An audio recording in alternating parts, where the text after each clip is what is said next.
Hallo zusammen, hier ist der Klitus von Crown Crew. Wie ihr vielleicht schon gesehen habt, es hat ein neues Update gegeben.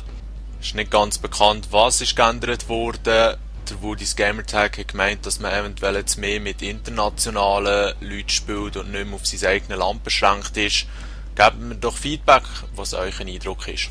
Jetzt hier noch schnell 2 kleine Killcams, die mir gefallen haben. Viel Vergnügen, schöne zusammen.